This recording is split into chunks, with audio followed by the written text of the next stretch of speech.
TV Rajasthan देख रहे हैं आप। मैं हूं आपके साथ शिवानी मिश्रा। एनटीए की ओर से जेईई मेन 2024 के परिणाम बुधवार रात को जारी कर दिए गए और एक बार फिर से जेईई मेंस में कोटा का दबदबा कायम है। परिणामों में एक बार फिर एलन करियर इंस्टीट्यूट के स्टूडेंट्स ने श्रेष्ठता साबित की है। देर रात तक देखे गए परिणामों में एलन स्टूडेंट्स के नील कृष्ण ने ऑल इंडिया टॉप किया है। ऑल इंडिया रैंक में टॉप 5 में से 3 एलन के स्टूडेंट्स हैं। एलन से रैंक 2 पर दक्षेश संजय मिश्रा और रैंक 4 पर आदित्य कुमार रहे। आपको बता दें कि परीक्षा में 14,76,557 छात्रों ने रजिस्ट्रेशन करवाया। इसमें 14,15,110 विद्यार्थियों ने परीक्षा दी। यह संख्या जेईई मेन के इतिहास में अब तक की सबसे ज्यादा है। दोनों सेशन में कुल 10,67,959 कॉमन विद्यार्थियों ने परीक्षा दी। एलन से बड़ी संख्या में टॉप स्टूडेंट्स ने जेईई एडवांस के लिए क्वालिफाई किया है। तो जेईई मेंस का रिजल्ट आया है और छात्रों ने धूम मचाया है। जेईई मेंस के टॉपर्स की लिस्ट भी हम आपको दिखा रहे हैं। हरियाणा के आरव भट्ट तीसरी रैंक हासिल किए हैं।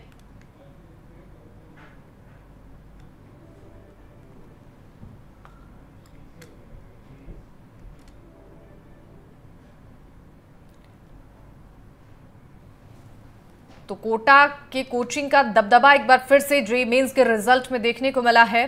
टॉप 5 में जेईई मेंस के जो टॉपर्स हैं उन्होंने कोटा से ही अपनी पढ़ाई की है। नील कृष्ण जो कि रैंक 1 लाए हैं और दक्षेश संजय मिश्रा टॉप 5 में ये नाम शामिल हैं। और चलिए ज्यादा जानकारी देंगे, हमारे साथ बातचीत करेंगे अनीस मुश्तबा जी हमारे साथ जुड़ रहे हैं। इसके अलावा अमित आहूजा जी हमारे साथ जुड़ रहे हैं करियर काउंसलिंग एक्सपर्ट के तौर पर। सबसे पहले अमित जी आपसे ही जानना चाहेंगे, जिस तरीके से जेईई मेंस को लेकर इस बार जो हमने रिजल्ट देखा है, टॉप 5 में कोटा का दबदबा रहा है। चूंकि कोटा को हब माना जाता है कोचिंग संस्थानों के लिए, आईआईटी की तैयारी करने के लिए, मेडिकल की तैयारी करने के लिए दूर दराज से यहाँ पर छात्र पहुंचते हैं और बड़ी संख्या में यहाँ पर कोचिंग संस्थानों को भी देखा गया है मेहनत करते हुए। फिलहाल अगर इस बार के हम जेईई मेंस की बात करें, जो रिजल्ट निकलकर सामने आया है, जो स्टूडेंट्स का नाम टॉप 5 में शामिल है, किस तरीके के यहाँ पर माहौल देखने को मिला है, कैसी तैयारी की गई है, कोचिंग संस्थानों का कितना अहम रोल इसमें है? देखिए, पहली बात देश के उन सारे स्टूडेंट्स को जिनकी आज जेईई के रिजल्ट डिक्लेयर किए गए हैं, और जैसा कि आपने बताया कि करीबन इस साल जेईई की हिस्ट्री में सबसे ज्यादा स्टूडेंट ने एग्जाम दिया है। अगर आप 2019 से जब से एनटीए ने जेईई मेन के एग्जाम को स्टार्ट किया है, इस कैलकुलेशन को अगर देखें तो इस साल पहली बार ऐसा देखने को मिला कि 14,15,000 बच्चों ने जेईई मेन का एग्जाम दिया है। यानी करीबन 14 लाख बच्चों में जिन बच्चों की अभी रैंक आई है वो रैंक कोटा एलन से आई है। और जिस तरीके से स्टूडेंट के टॉप 5 में एलन की ऑल इंडिया रैंक 1, 2 और 4 आई है, ये अपने आप में ही एक रिजल्ट ऐसा है जो उत्साहित करता है सिस्टम को भी और प्राउड फील कराता है कि ऐसे बच्चे कोटा आते हैं, मेहनत करते हैं, इंस्टीट्यूट के सिस्टम से सपोर्ट लेते हैं। सिस्टम का एक पूरा प्रोसेस बना हुआ है, टीचर का एक रिदम बना हुआ है, बच्चों से इंटरेक्शन से लेकर के लास्ट टाइम तक बच्चों को हेल्प करने का। अभी तो जेईई मेन इन सारे स्टूडेंट्स के लिए एक केवल इनिशियल पड़ाव है, और इनिशियल पड़ाव इसलिए बोला जाता है क्योंकि जेईई मेन के अंदर जो स्कोरर बच्चे होते हैं, टॉपर्स बच्चे होते हैं, इनका जो मेन टारगेट है ये जेईई एडवांस को लेकर के है। तो ये इनके लिए एक इनिशियल कह सकते हैं कि इनिशियल इनके लिए एक सक्सेस है। ये सारे बच्चे एडवांस के लिए पूरे तरीके से प्रिपेयर होने के लिए मेहनत कर रहे हैं, और कोटा आज एक अपना ये कह सकते हैं कि शिक्षा की नगरी है, और आज यहाँ पर काफी बड़ा सेलिब्रेशन का माहौल है। हजारों बच्चे हर साल, लाखों बच्चे हर साल कोटा आते हैं, और आज उन बच्चों को भी कोटा को लेकर के, कोचिंग को लेकर के, कोटा इंस्टीट्यूट्स को लेकर के एक अच्छा इंस्पिरेशन मिल रही है कि इतने बच्चे जो कोटा आकर के मेहनत करते हैं, उनके लिए इस तरह के रिजल्ट दूसरों को इंस्पायर करने वाले होते हैं, और जश्न का माहौल पूरे कोटा में है। बिल्कुल, हमारे साथ तमाम कॉलर भी जुड़ रहे हैं, चूंकि एक्सपर्ट्स हमारे साथ जुड़े हैं, और जो भी स्टूडेंट्स या जो भी पेरेंट्स इस वक्त हमें सुन रहे हैं, देख रहे हैं, उनके अंदर भी ये जिज्ञासा है, चूंकि जितना टफ कंपटीशन होता जा रहा है, इस बार के जो हमने आंकड़े बताए हैं कि सबसे ज्यादा इस बार जेईई मेंस में बच्चों ने परीक्षा में हिस्सा लिया है। ऐसे में एक कॉलर हमारे साथ आर एस परमार लखनऊ से जुड़े हुए हैं। क्या कुछ उनका सवाल है वो आपसे जानना चाहेंगे। और अमित जी, जैसा कि आपने बताया कि किस तरीके से तैयारी करने के टिप्स जो होते हैं और साथ ही साथ कितना महत्वपूर्ण भागीदारी इसमें कोचिंग संस्थानों की होती है, ऐसे में पेरेंट्स की भी एक महत्वपूर्ण जिम्मेदारी होती है कि बच्चों के ऊपर प्रेशर ना हो और किस तरीके से आसानी से वो तैयारी कर सके ताकि उनका ध्यान जो है वो बटे ना और ज्यादा फोकस वो स्टडी पर और तैयारी पर कर सके।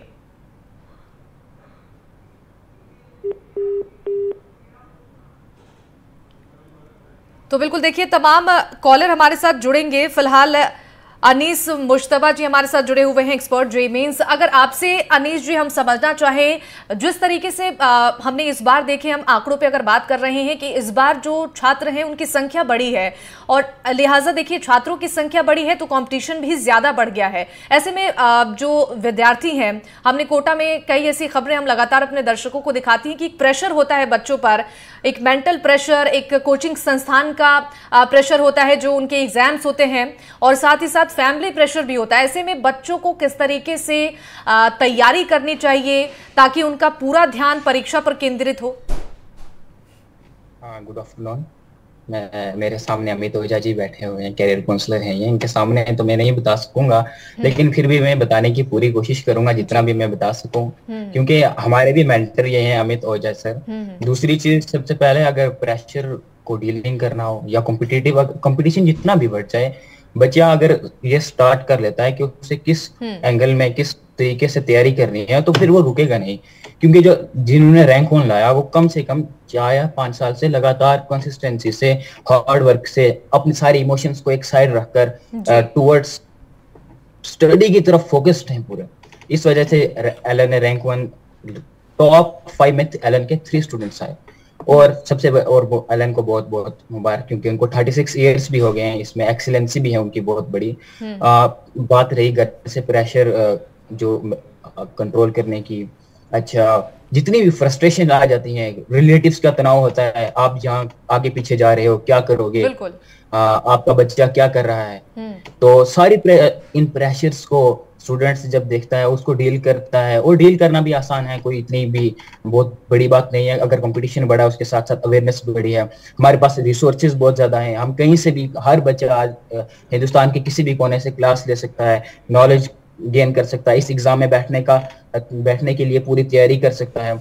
और जितने भी तनाव का माहौल रहेगा ही रहेगा, क्योंकि अगर आप कंपटीशन में बैठ रहे हैं तो आपको तनाव तो झेलना ही पड़ेगा। तो तभी आप जब तनाव को झेल कर आगे निकलेंगे तभी तो आपको सक्सेस मिलेगा। इसी वजह से ये जो देखिए, मैं आपको सीधा ये बता रहा हूँ कि ये रूल ही है। अगर आपको एग्जाम क्लियर करना है तो इसका मतलब आपको प्रेशर झेलना पड़ेगा, क्योंकि आप कंपटीशन में हो। ऐसा नहीं है कि आप 10th के एग्जाम दे रहे हो या 12th का बोर्ड दे रहे हो।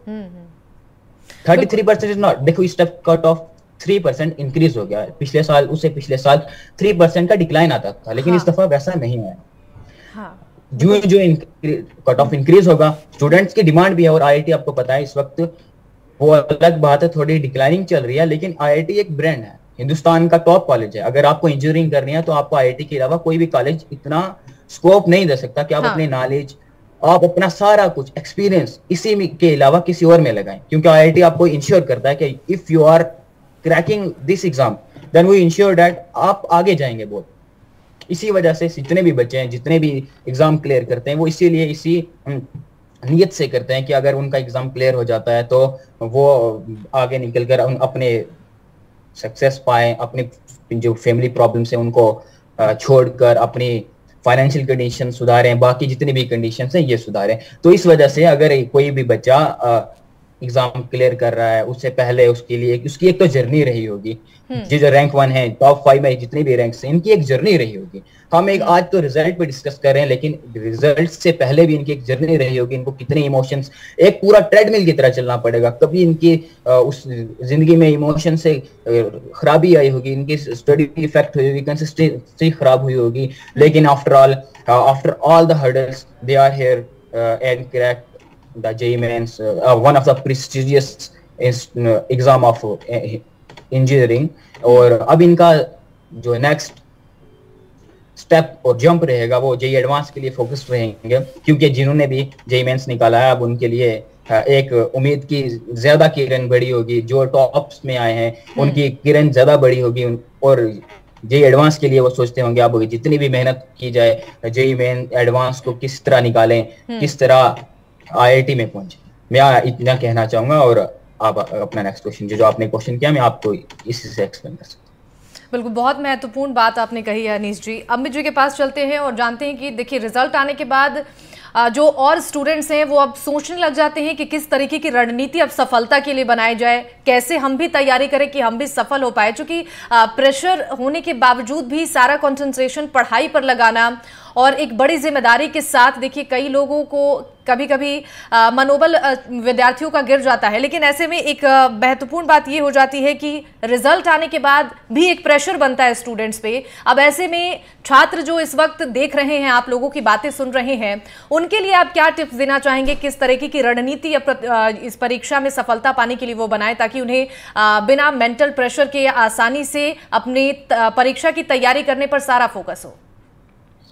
देखिए, पहली बात तो ये है कि परीक्षा की तैयारी ना कोई प्रेशर है, परीक्षा की तैयारी एक जिम्मेदारी है। एक स्टूडेंट अपने करियर को बनाने के लिए, अपने करियर में एक मुकाम तक पहुंचने के लिए वो सेल्फ डिसीजन लेता है कि उसको करियर में कुछ मेहनत करनी है। और कहते हैं कि बड़े कंपटीशन एग्जाम जहां पर लैक्स ऑफ द स्टूडेंट बैठते हैं, लैक्स ऑफ द स्टूडेंट बैठने पे जिन बच्चों की सीटें, क्योंकि अगर मैं आज इंस्टीट्यूट ऑफ आईआईटी की बात करूं, 23 आईआईटी में 17,300 सीट्स हैं, 32 एनआईटी में करीबन 26,000 सीटें हैं, ऐसे ही 26 ट्रिपल आईटी करीबन 5,000 सीटें हैं। ये इंडिया के वो टॉप प्रीमियम कॉलेज है जिसमें आपको जेईई मेन और जेईई एडवांस के एग्जाम से गुजरना होगा। क्योंकि अगर आप इन इंजीनियरिंग कॉलेज में एडमिशन लेना चाहते हैं तो इनमें पढ़ाई का जो लेवल है, आगे इंजीनियरिंग में 4 ईयर का जो पढ़ाई का स्टैंडर्ड है वो ऑटोमेटिकली स्टैंडर्ड बहुत अच्छा है। और अगर किसी बड़े कंपटीशन में अगर आप उन कॉलेजेस के हिसाब से क्वालिफाई होकर के उस कंपटीशन एग्जाम में क्वालिफाई होकर निकलते हैं तो आपकी वैल्यू इंडिया में काफी अच्छी बनती है। चाहे जॉब प्रॉस्पेक्ट्स में देखें, रिसर्च में देखें, अभी जस्ट हमने देखा कि यूपीएससी का एग्जाम आया है, एग्जाम का रिजल्ट आया, सॉरी, यूपीएससी के एग्जाम के रिजल्ट में भी लगभग देखने में आया कि टॉप 20 जो बच्चे निकले उनमें ज्यादातर इंजीनियर है। यानी एक इंजीनियरिंग करने के साथ आपका जो दिमाग का एक लेवल जस्टिफिकेशन तरीके से एक्सप्लोर होता है, आपका एनालिटिकल एप्टीट्यूड, लॉजिकल एप्टीट्यूड, आपके अंदर क्रिएटिविटी, आपका जो इनोवेशन एप्टीट्यूड है वो बहुत अच्छे लेवल पे एक्सप्लोर होता है। वो भविष्य में कोई भी कंपटीशन एग्जाम में बच्चा जाता है तो फिर वो आगे अच्छा करता है। कंपटीशन एग्जाम केवल आपकी एक ऐसी जर्नी है जिसमें आपका दिमाग का जो स्टैंडर्ड है, दिमाग का जो एक कहते हैं ना टफनेस लेवल है, वो अच्छे तरीके से एक्सप्लोर होता है ताकि आप लाइफ में किसी भी कॉलेज में एडमिशन लें या फिर आगे लाइफ में किसी भी रास्ते में जाएं तो आपका एक इनिशियल फेज स्ट्रांग होने से दिमाग का एप्टीट्यूड स्ट्रांग हो जाता है। कहते हैं जेईई मेन का जो अभी रिजल्ट आया है, क्योंकि जैसे जेईई मेन का रिजल्ट आया, हजारों नहीं कई सैकड़ों और हजारों ऐसे स्टूडेंट हैं जिनकी ऑल इंडिया रैंक्स आई हैं। किसी की रैंक बहुत अच्छी है, किसी की रैंक बीच में है और किसी की रैंक क्लास में है। हर तरह का बच्चा अपने रैंक के हिसाब से जानने के लिए कोशिश कर रहा है कि कौन से कॉलेज मिलेंगे, कौन से एनआईटी मिलेंगे, ट्रिपल आईटी मिल पाएंगे नहीं मिल पाएंगे, कोई और ब्रांचेस मिल पाएंगे नहीं मिल पाएगी। उन सारे बच्चों को सबसे पहले यहाँ ये कहना चाहेंगे, इंडिया में इंजीनियरिंग को लेकर के आज 9 to 10 लाख ये एआईसीटी का कोर डेटा है कि 9 to 10 लाख इंजीनियर हर साल किसी न किसी इंजीनियरिंग कॉलेज से निकल रहा है। तो अगर आपकी रैंक बहुत आपके एक्सपेक्टेशन के अकॉर्डिंग नहीं है, परेशान नहीं हुई। आपके जेईई के अलावा बहुत सारे ऐसे कॉम्पिटिशन एग्जाम है इंजीनियरिंग के ही जिनके अभी भी फॉर्म्स निकले हुए हैं, बच्चे अप्लाई कर रहे हैं। इवन दो जेईई मेन के बेसिस पर भी बहुत पीछे के रैंक तक कई सारे कॉलेजेस में एडमिशन मिलता है। हम हर साल 25 से 30-40 हजार बच्चों के करियर का डिसीजन लेते हैं, उनको सपोर्ट देते हैं। तो जिनकी रैंक्स पीछे है वो बिल्कुल भी परेशान ना हो, क्योंकि जेईई मेन के अलावा बहुत सारे एंट्रेंस एग्जाम के फॉर्म आज बचे हुए हैं। जेईई मेन के पीछे पे ही 1 लाख, 2 लाख, 3 लाख रैंक तक स्टेट के इंजीनियरिंग कॉलेज में एडमिशन मिलता है। वो बच्चे जिनका एडवांस अभी एलिजिबल हो चुका है, यानी जिनका जो परसेंटाइल, अगर मैं ओपन की बात करूं तो it is near by 93 point something जो परसेंटाइल है। ये बहुत महत्वपूर्ण बात आपने कही है। उम्मीद है कि जो स्टूडेंट्स इस वक्त सुन रहे होंगे ये फायदा उन्हें जरूर मिलेगा। हमारे साथ तमाम कॉलर भी जुड़ रहे हैं। जयपुर से हमारे साथ नीलेश जुड़े हुए हैं। नीलेश, अपनी बात रखिए, क्या सवाल आप पूछना चाहते हैं? हमारे साथ एक्सपर्ट जुड़े हुए हैं, आप पूछ सकते हैं आपके जो भी सवाल हैं। हाँ, हेलो सर, नमस्ते सर। मैं ये पूछना चाहता हूँ कि कंपटीशन सर बहुत ज़्यादा है और सिलेबस भी बहुत बड़ा है, तो इस दौरान मतलब हम तैयारी करते समय तनाव से कैसे बचें, इसको थोड़ा समझा दीजिए। बात तो यह है कि तनाव को तनाव ना समझें, तनाव को एक जिम्मेदारी समझें कि हम किसी बड़े कंपटीशन एग्जाम की पढ़ाई कर रहे हैं। सीटें लिमिटेड हैं, लिमिटेड सीटें में सिलेक्शन लिमिटेड स्टूडेंट्स का होगा, लेकिन जो कहते हैं ना प्रिपरेशन की आपकी एक जर्नी है, हम यहाँ पर कई सारे बच्चों को कहते हैं कि आईआईटी में सीटें लिमिटेड है, सीटें लिमिटेड में लिमिटेड बच्चों का सिलेक्शन होगा, लेकिन आप जब उस कंपटीशन एग्जाम की तैयारी करते हैं तो आपका दिमाग इतना स्ट्रॉन्ग तरीके से मेकअप हो जाता है कि आपकी पढ़ाई में, अगर आपको by the way IIT NIT नहीं भी मिल पाया, तो आपका जो ये पढ़ाई का पैटर्न है, ये आपके टफनेस, दिमाग की मेंटल एबिलिटी को इतना स्ट्रॉन्ग करता है कि आप सिंपल इंजीनियरिंग कॉलेज में भी अगर चले जाते हैं तो आप वहां पर अच्छा कर सकते हैं। यानी पढ़ाई करते समय पहले ये ना सोचें कि मुझे आईआईटी मिला नहीं मिला, पता नहीं क्या होगा। बिंदास अपनी पढ़ाई को करिए। जब भी आपको तनाव हो, केवल आप इस चीज को समझिए कि यार हर कोई लाइफ में एक अलग अलग, हर किसी के अंदर एक यूनिक क्वालिटी होती है। कई बार हमने देखा है कि बहुत सारे बच्चे किसी एक अच्छे आईआईटी तक नहीं पहुंच पाए, वो सिंपल इंजीनियरिंग कॉलेज में चले गए, लेकिन उन्होंने वहां अपने आप को अच्छा एक्सप्लोर कर लिया, और 4 साल 5 साल 7 साल बाद जब उन बच्चों से हम मिलते हैं तो वो आप इंडिया में आ जाओ, अपने लाइफ में नए मुकाम पे है। तो कंफर्टेबल रहिए, कंपटीशन का पार्ट बनिए, लेकिन कंपटीशन का लोड मत लीजिए। बिल्कुल बिल्कुल। तो नीलेश को उम्मीद है कि जरूर जवाब मिल गया होगा। और हमारे साथ दिल्ली से निशांत भी जुड़े हैं, उनके भी कुछ सवाल हैं।